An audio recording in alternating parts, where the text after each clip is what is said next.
Hello, and welcome to this edition of the Pulse on Power Show. I'm Ed Merkel, and we are pleased to present to you this series of videos aimed at demonstrating the key features that you should consider when selecting a power supply. Today's video will focus on bonus power, a key feature in the Pulse power supply that can prevent you from the need of oversizing during peak loads. Oversizing of power supplies is common because some designs just can't handle the large inrush of current and either shut down or can't supply enough output voltage to start the load.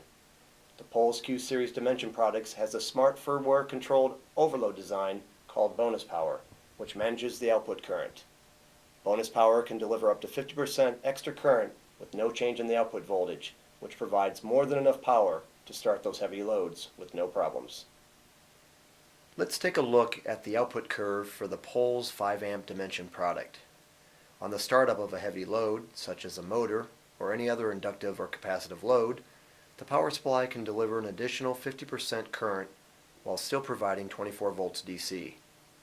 Typically, the inrush current only lasts for a brief period of time, but the Pulse unit will provide 50% bonus power for up to 4 seconds, giving you enough time to start those stubborn loads. If the overload condition continues past the 4 seconds, the output power manager tapers back the output to the rated current of the device. Here's our Dimension 5 amp unit connected to a 10 amp variable load. Each one of these switches represents 1 amp, so with the switches in the down position, our power supply is operating at 24 volts DC and no current. As I flip the switches one at a time, you see that I am adding current up to the 5 amps. If I was to simulate the startup of a heavily loaded motor by adding 3 amps, the power supply will allow this with no change in the output voltage. You can see that I allowed the extra 3 amps to run for about a second, and then I turned them off, and the output voltage did not change during that time period. However, if a locked rotor condition occurs where the inrush current does not return to normal, we can watch what happens to the output voltage and current.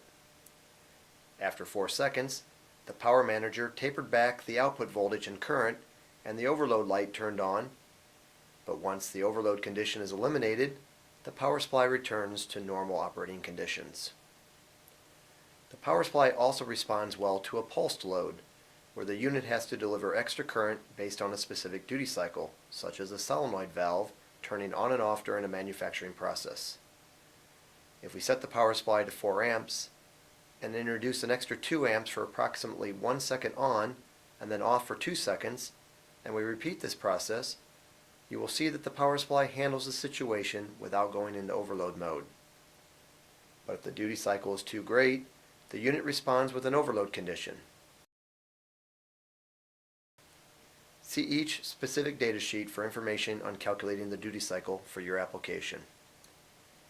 We have seen what happens to the power supply during no load, startup, overload, and pulse loads. But what happens during a short circuit? If during normal operating conditions the system encounters a short circuit, the power supply attempts to deliver a very large current and the output voltage drops to near 0 volts.